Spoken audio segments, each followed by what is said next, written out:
Selamat pagi, saya berdoa saudara pagi ini penuh dengan sukacita dan damai sejahtera. Mari kita duduk di hadapan Tuhan pagi ini dan mencoba untuk mendengar apa pesan Tuhan hari ini.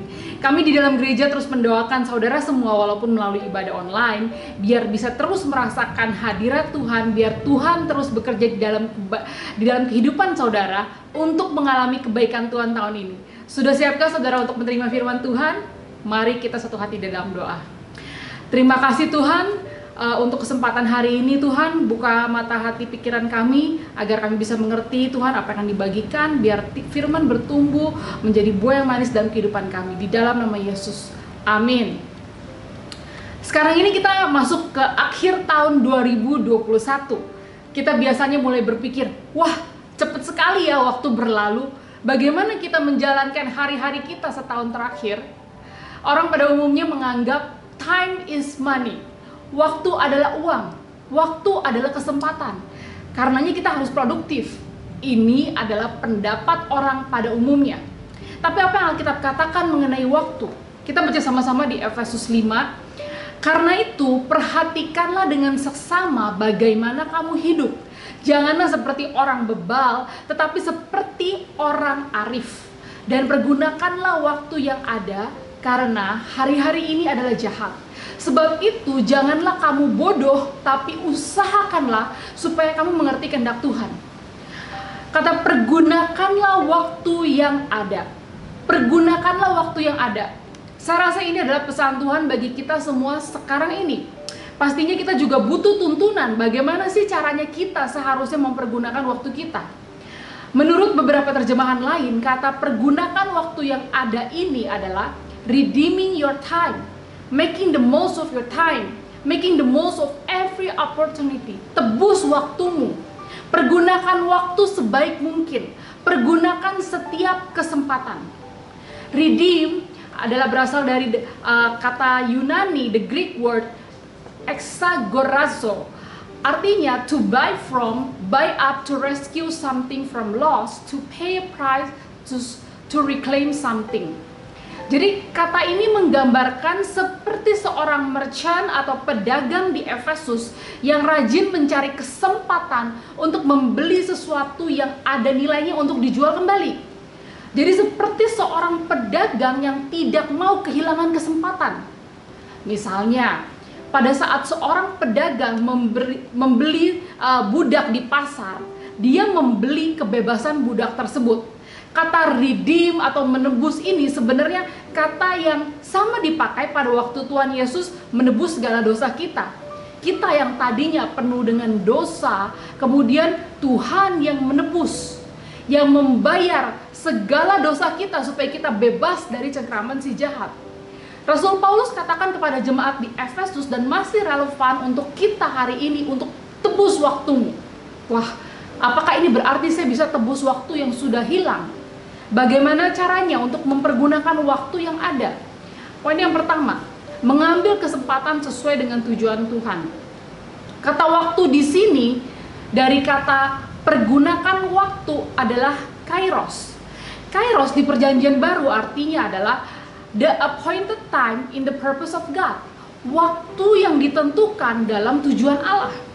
Kairos di Alkitab itu seperti pada waktu Tuhan mendatangi Musa di semak terbakar. Musa pada waktu itu bisa berkata ya atau tidak dalam panggilannya. Ada waktu atau kesempatan yang datang dalam hidupmu yang bisa mempengaruhi hidupmu ke depan. Ada momen-momen penting dalam hidupmu atau kesempatan yang bisa kamu mau ambil atau tidak. Misalnya, pada waktu temanmu sakit, kamu bisa pakai waktu itu untuk mendoakan atau kamu kunjungi dia, tapi kamu tidak ambil. Bisa juga pada waktu komunitas kita di dalam gereja berkumpul, kamu bisa pakai waktu itu untuk saling kasih semangat dan saling mendoakan, tapi kamu tidak ambil kesempatan itu, bahkan kamu tidak hadir. Di gereja misalnya membutuhkan pelayan untuk melayani, tetapi kamu tolak. Kesempatanmu menjadi terang dan menjadi pelaku firman menjadi hilang. Di weekend misalnya, kamu bisa pakai waktu liburmu untuk quality time bersama anak istrimu, suamimu, tapi kamu sibuk kerja atau sibuk dengan HP. Nanti tahu-tahu anak-anak udah semakin besar dan kita semakin menua. Anak-anak kalau tidak kita didik dengan dasar firman yang kuat, dunia akan mendidik mereka melalui video game, melalui YouTube yang mereka tonton. Waktu yang hilang, kesempatan yang hilang tidak bisa datang kembali. Tapi Rasul Paulus katakan, tebus kembali waktumu, redeem your time. Di dalam Tuhan tidak ada kata terlambat. Kesempatan yang datang dari Tuhan ini belum tentu nyaman untuk dirimu, tapi pada saat kita ambil kesempatan itu, kita akan diubahkan. Seperti Musa, pada saat dia mengalami pertemuan dengan malaikat Tuhan, dia tidak langsung say yes, tapi pada saat Musa ambil kesempatan yang datang dari Tuhan, ada proses pendewasaan yang mengubah Musa menjadi pemimpin yang hebat dan semakin masuk dalam rencana Tuhan. Poin yang kedua, bagaimana kita pergunakan waktu kita. Yang kedua adalah investasikan waktu pada yang utama, yaitu kekekalan. Bahasa Yunani kairos artinya waktu yang tepat, season, kesempatan. Kita mungkin berpikir, wah berarti kalau saya bisa melihat kesempatan bisnis, saya akan coba invest di A, di B, di C. Kemudian saya akan menikmati hasil setelah beberapa lama. Mencari keuntungan dari usaha adalah hal yang wajar kita lakukan untuk memenuhi kebutuhan dasar atau untuk kenyamanan. Tapi konsep waktu kairos atau kesempatan yang dari Tuhan berikan di Alkitab itu berbeda artinya. Di Yakobus 4 ayat 13-15 katakan, jadi sekarang, hai kamu yang berkata, hari ini atau besok kami berangkat ke kota Anu dan di sana kami akan tinggal setahun dan berdagang serta mendapat untung. Sedang kamu tidak tahu apa yang akan terjadi besok. Apakah arti hidupmu? Hidupmu itu sama seperti uap yang sebentar saja kelihatan lalu lenyap. Pertanyaannya, apakah arti hidupmu? Hidupmu itu sama seperti uap. Kenapa dikatakan seperti uap? Karena memang sedemikian singkatnya. Ilustrasinya mungkin kira-kira seperti ini ya. Saudara itu pastinya mempunyai banyak keinginan ya dalam hidup ini. Saudara mungkin bercita-cita, oh saya ingin keliling dunia. Saya harus keliling dunia pada umur saya yang kesekian. Atau saya mau mengembangkan bisnis saya untuk menjadi bisnis yang global. Jadi seluruh dunia ada cabangnya. Kemudian mungkin saudara berkeinginan bahwa dalam 5 tahun ke depan saudara ingin punya rencana membawa anak-anak pergi ke suatu tempat atau jalan-jalan ke satu tempat. Mungkin ada keinginan-keinginan lainnya yang saudara taruh dalam hidup saudara. Tapi apakah saudara tahu bahwa hidup kita itu singkat? Mungkin seperti di garis merah ini. Garis merah ini adalah hidup kita selama di dunia. Kita berusaha begitu keras selama hidup kita yang singkat ini. Selama hidup kita yang singkat ini, mengusahakan apa yang kita inginkan. Tapi tahukah saudara, pada saat saudara selesai di hidup yang singkat ini, selebihnya ini adalah kekekalan. Namanya kekekalan berarti tidak ada ujungnya ya. Setelah di dunia ini, kita akan, kalau kita bisa masuk dalam kerajaan sorga, kita akan hidup dalam kekekalan, hidup yang ribuan tahun, tidak ada ujungnya. Tapi saudara begitu mementingkan hidup yang hanya sedikit ini, makanya dikatakan hidupmu itu seperti uap. Ayat ini mengatakan bahwa kita bisa berencana, kita bisa buat bisnis plan, tapi Tuhan yang menentukan kapan akhir hidupmu. Kita nggak tahu berapa lama sisa akhir hidup kita.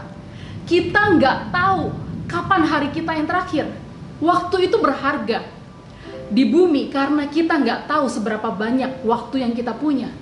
Sama seperti kita bekerja dengan rajin untuk menghasilkan uang. Kita juga harus menggunakan waktu kita lebih rajin lagi untuk hal yang lebih penting buat kita, yaitu untuk hidup kita setelah kita meninggal, yang jauh lebih lama, ribuan tahun, yaitu di kekekalan, di kerajaan sorga. Keselamatan untuk kita bisa masuk dalam kerajaan sorga itu nggak otomatis kita dapatkan. Bukan seperti wifi yang kita bisa dapat otomatis ada di HP kita. Kalau kita ke beberapa tempat, keselamatan awalnya didapatkan melalui kasih karunia pada saat kita terima Tuhan sebagai juru selamat kita. Tapi setelah itu ada usaha yang harus kita kerjakan selama terus menerus. Pada akhirnya hidup kita di sorga, di kekekalan, tergantung dari bagaimana kita menjalankan hidup kita di bumi. Melalui waktu yang singkat ini, melalui ayat ini kita diingatkan, investasi kita kepada uang jangan melebihi investasi kita kepada yang utama, yaitu di kerajaan sorga. Bagaimana cara kita memakai waktu kita sekarang ini? Konsep waktu diberikan oleh Tuhan kepada kita. Setiap dari kita diberikan 24 jam, waktu yang sama kepada semua orang. Waktu adalah suatu komoditas yang sangat berharga yang suka kita lupakan. Kalau orang dunia bilang time is money, waktu adalah uang, tapi sebenarnya uang bisa dicari, tapi waktu tidak bisa dibeli. Waktu yang hilang tidak bisa dicari kembali. Suatu hal yang bertentangan seperti yang Pak Rasul Paulus katakan, redeem your time, tebus kembali waktumu. Berarti kita bisa menggantikan waktu kita yang hilang sekarang kalau kita mau. Kalau kita mau tebus sesuatu, berarti ada harga yang harus dibayar, ada pengorbanan yang harus diberikan, ada waktu yang harus diinvestasikan. Kita bisa masuk dalam kerajaan sorga menuju kekekalan pada saat kita mengusahakannya di bumi. Pada saat kematian datang berarti waktu kita sudah habis. Dan poin yang terakhir, yang ketiga, bagaimana kita pergunakan waktu yang ada. Yang ketiga adalah jangan menghabiskan waktu untuk hal yang sia-sia. Kenapa kita harus pergunakan waktu yang ada? Karena hari-hari ini adalah jahat. Karena itu kita tahu bagaimana dunia memandang waktu sebagai uang. Produktivitas lebih diagungkan dari segalanya. Dunia ini jahat karena banyak kebohongan iblis yang mencoba untuk menggagalkan rencana Tuhan dalam hidupmu. Hidup yang sementara dibuat sedemikian menarik sehingga anak Tuhan bisa lupa pada tujuan awal dia diciptakan. Selfish ambition, ambisi yang egois, keinginan daging, visi besar untuk kepentingan diri sendiri adalah pengaruh dari iblis yang membuat begitu banyak orang jatuh dalam jeratnya iblis. Tanpa menyadari begitu banyak waktu yang dikorbankan untuk mendapatkan apa yang diinginkan.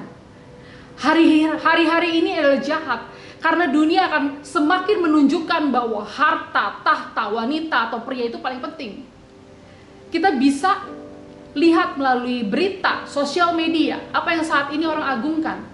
Kita diingatkan melalui ayat ini bahwa kita harus pergunakan waktu yang ada karena hari-hari ini adalah jahat.